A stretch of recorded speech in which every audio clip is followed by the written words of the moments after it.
Welcome students, welcome to NCERT study. आज हम पढ़ेंगे क्लास 10th की केमिस्ट्री के chapter number 3 metals and non metals के बारे में। इसकी पहली वीडियो में हमने physical properties of metals discuss कर लिए हैं। ये सेकंड पार्ट है। इसमें हम पढ़ेंगे जो मेटल्स हैं वो एयर के साथ कैसे रिएक्ट करते हैं। तो जब मेटल्स एयर में जो ऑक्सीजन होता है उससे रिएक्ट करते हैं तो कॉपर में अगर ऑक्सीजन कलर क्या होता है, सिमिलरली एल्यूमिनियम बनाता है aluminium oxide, magnesium magnesium oxide बनाता है। क्लियर। अब डिफरेंट जो मेटल्स होते हैं वो डिफरेंट रिएक्टिविटी शो करते हैं। ये हम पढ़ते हैं किसके साथ, ऑक्सीजन के साथ। पहला पॉइंट है क्या, सोडियम Na के यानी पोटेशियम, ये जब खुले में रखे जाते हैं when they kept open they are kept in, ये दे कैच फायर, इनमें आग लग जाती है जब हम इन्हें खुले में रखते हैं। दैट्स वाई हम इनको मिट्टी के तेल में रखते हैं ताकि इनमें आग ना लगे। क्लियर। तो ये एयर के साथ ऑक्सीजन के साथ रिएक्ट करके आग पकड़ लेते हैं। दूसरा क्या, surfaces of magnesium aluminium zinc and lead, इनके ऊपर एक थिन पतली लेयर चढ़ाई जाती है ऑक्साइड्स की ताकि इनका और फर्दर ऑक्सीडाइजेशन ना हो। Clear. Okay. Fe does not burn on heating but iron filings burn vigorously. जो Fe यानी जो आयरन होता है वो गर्म करने पर जलता नहीं है, बट जो आयरन फिलिंग्स होती है, आयरन फिलिंग्स यानी आयरन का पाउडर, जो आपने मैग्नेटिक इफेक्ट्स और मैग्नेट वाले चैप्टर्स में पढ़ा होगा। एक आप मैग्नेट रखते हैं, उसके आयरन फिलिंग्स आसपास डाल देते हैं तो वो एक पैटर्न बना लेते हैं। वही आयरन फिलिंग्स कुछ नहीं होती, आयरन के पाउडर होते हैं। ये बहुत तेज़ी से जलते हैं। ठीक है। Cu यानी copper does not burn but it is coated with black copper oxide. ये ऑक्साइड्स में एयर में जलता नहीं है कॉपर, पर हाँ कॉपर ऑक्साइड ज़रूर बनाता है जो कि ब्लैक कलर की होती है। ओके, आगे बढ़ते हैं। AuNag, गोल्ड और जो सिल्वर होते हैं ये ऑक्सीजन के साथ रिएक्ट नहीं करते, इनका कोई ऑक्सीडाइजेशन नहीं होता। Clear. That's why they do not corrode. Atmospheric oxides क्या होती हैं, हम ये पढ़ लेते हैं। एटमॉस्फेरिक ऑक्साइड्स, जब मेटल ऑक्साइड्स जो होती हैं जैसे एल्यूमिनियम ऑक्साइड, इनको जब HCl जैसे एसिड या NaOH जैसे बेस के साथ मिलाया जाता है, एसिड या बेस के साथ, तो ये बनाते हैं हमारे सॉल्ट और वाटर। तो यहाँ पे AlC3 अपना सॉल्ट है और H2 तो वाटर होता ही है। ये भी सॉल्ट है, सोडियम एल्यूमिनेट, और ये वाटर है। ये HCl हमारा एसिड था, NaOH बेस था, ये मेटल ऑक्साइड थी। ठीक है। Reaction of metals with water, water के साथ कैसे रिएक्ट करते हैं मेटल्स, अब हम वो पढ़ते हैं। क्लियर। तो जब भी मेटल के साथ वाटर मिलता है तो मेटल ऑक्साइड प्लस हाइड्रोजन बनता है। अभी हमारा मेटल है, यहाँ पे इस डायग्राम में दिखाया गया है जो डिफरेंट मेटल्स हैं वो कैसे रिएक्ट करते हैं अलग अलग वाटर और उसके कंपोनेंट के साथ। जैसे एल्यूमिनियम, Fe और जिंक ये स्टीम के साथ रिएक्ट करते हैं। लेड, कॉपर और सिल्वर, गोल्ड, ये हमारे पानी के साथ कोई रिएक्ट नहीं करते, नो रिएक्शन विथ H2O। और sodium, potassium and calcium react with cold H2O, ये ठंडे H2O के साथ रिएक्ट करते हैं। Magnesium react with hot H2O, magnesium hot H2O के साथ रिएक्ट करता है। And Ca and Mg float as bubbles of H2 sticks to their surface. अब मैग्नीशियम और कैल्शियम के ऊपर हाइड्रोजन के बबल्स बन जाते हैं जो उनके सरफेस पे स्टिक हो जाते हैं, चिपक जाते हैं। ठीक है। तो calcium magnesium float as bubbles of H2 stick to their surface. आगे बढ़ते हैं। ये इसके एग्जाम्पल्स हैं नीचे के जो मेटल्स हैं वो पानी के साथ रिएक्ट करके क्या बना रहे हैं। तो मैंने आपको बताया जो मेटल होता है वो पानी के साथ रिएक्ट करके मेटल ऑक्साइड बनाता है। तो ये सारे इसी के एग्जांपल्स हैं। सोडियम, कैल्शियम, मैग्नीशियम, एल्यूमिनियम जब पानी के साथ रिएक्ट करते हैं तो ये सारी मेटल ऑक्साइड्स बनाते हैं, हाइड्रो ऑक्साइड्स बनाते हैं। ठीक है। प्लस साथ में इनके क्या निकलता है, H2 यानी हाइड्रोजन। तो मेन चीज़ ये है, ये वाली जो रिएक्शन है आपको ये अच्छे से याद रखनी है कि मेटल प्लस वाटर क्या बनाता है, मेटल ऑक्साइड या hydroxide plus hydrogen. Okay. Reaction of metals with acid, ये जो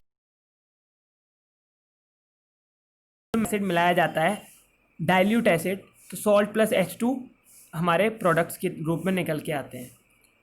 कॉपर और हमारा Hg यानी mercury, silver, they do not react with dilute acids. तो ये एक्सेप्शंस हैं ये रिएक्ट नहीं करते किसी भी डाइल्यूट एसिड से। Clear.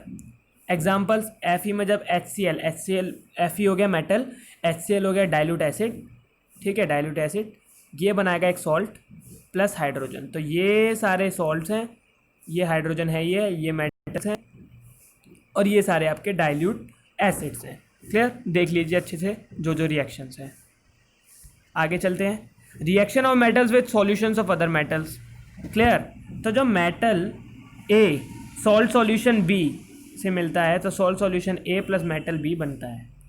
Reaction of metals with solution of other metals, यानी एक मेटल का रिएक्शन किसी दूसरे सॉल्यूशन से रिएक्ट कराएंगे तो क्या बनेगा। Reactivity metals can displace less reactive metals can displace less reactive metals from there compounds in solution. ये एक पॉइंट है कि जो मेटल्स हाईली रिएक्टिव होते हैं वो जो लेस रिएक्टिव मेटल्स होते हैं उनको डिस्प्लेस कर देते हैं उनके कंपाउंड से किसी सॉल्यूशन में। तो ये एक इम्पॉर्टेंट पॉइंट है, नोट कर लेना। ओके, आगे चलते हैं।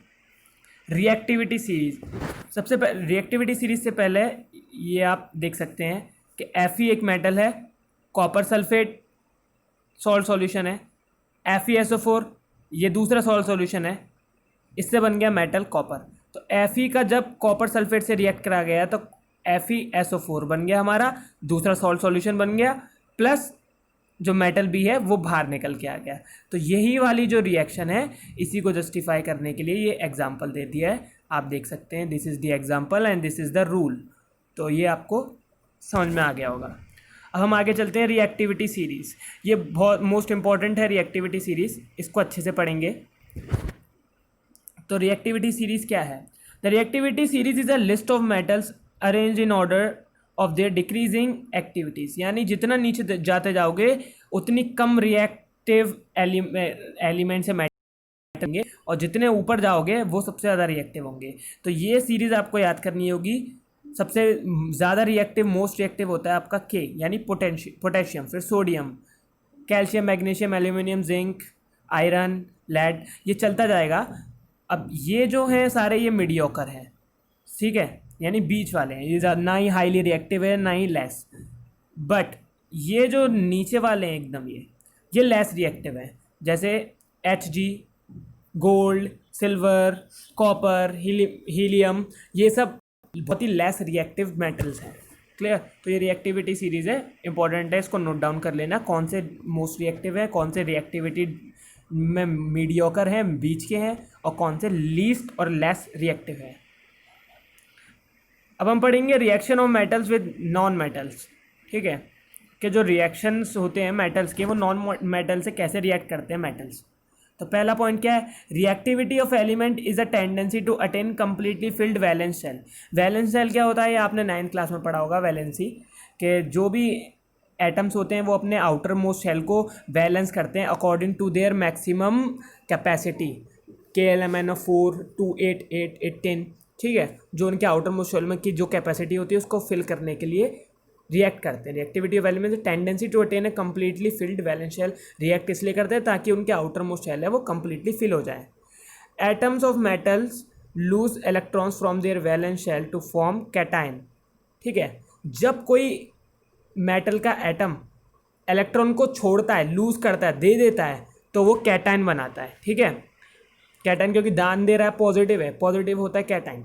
Atoms of non metals gain electrons in the valence shell to form anion, जो नॉन मेटल्स होते हैं वो इलेक्ट्रॉन लेते हैं, जो मेटल्स होते हैं वो इलेक्ट्रॉन देते हैं। तो मेटल्स होते हैं हमारे कैटाइंस और नॉन मेटल्स होते हैं हमारे एनाइंस। इंपॉर्टेंट है, अच्छे से याद कर लेना कि मेटल्स कैटाइंस बनाते हैं या एनाइंस बनाते हैं और लेते हैं या देते हैं, ठीक है। फॉर्मेशन ऑफ NaCl, ये जो NaCl है यानी नमक कैसे बनता है, सोडियम यानी 11 एटॉमिक नंबर है उसका, कन्फिग्रेशन करेंगे 281, आउटर मोस्ट शेल में 1 है। अब वो एक है, उसको पूरे कंप्लीट करने के लिए 8 चाहिए होते हैं, तो एक तो उस पर है 7 और चाहिए ताकि 8 कंप्लीट हो जाए उसके आउटर मोस्ट शेल पर। 7 कोई देगा नहीं उसे, तो वो बेटर सोचता है कि एक अपना लौटा दूँ, खुद ना रखूँ, एक है वो दान दे दूँ। तो सोडियम अपना दान दे देता है, दे दिया उसने, लूज़ करा तो कैटाइन बना, ये कैटाइन बना, सोडियम इस पॉजिटिव आयन और एक इलेक्ट्रॉन उसने दे दिया तो ई माइनस हो गया। क्लियर? आप देख सकते हैं जो सोडियम है इस पर पॉजिटिव का साइन है। क्लियर? और ये इलेक्ट्रॉन ई माइनस रिप्रेजेंट कर रहा है कि ये इलेक्ट्रॉन डोनेट हो रहा है, इलेक्ट्रॉन जा रहा है इसके पास से, तो सोडियम एक कैटाइन है। फिर जो कैल्शियम होता है, क्लोराइड होते, क्लोरीन होता है, ठीक है, ये होता है 17 इसका एटॉमिक नंबर। अब इसको आउटर मोस्ट शेल में 7 है, इसे एक और चाहिए अपना पूरा करने के लिए, 8 बनाने के लिए। तो एक तो ये आराम से ले सकता है ना, किसी से एक आराम से मिल सकता है, 7 लेना मुश्किल होता है, एक ये ले लेता है, इसलिए इस पर एक इलेक्ट्रॉन नेगेटिव का चढ़ जाता है और ये नेगेटिव साइन का हो जाता है। That's why it is A9. Clear? तो देने वाला पॉजिटिव होता है, लेने वाला नेगेटिव होता है। और सोडियम हमारा मेटल है और क्लोरीन क्या है हमारा? क्लोरीन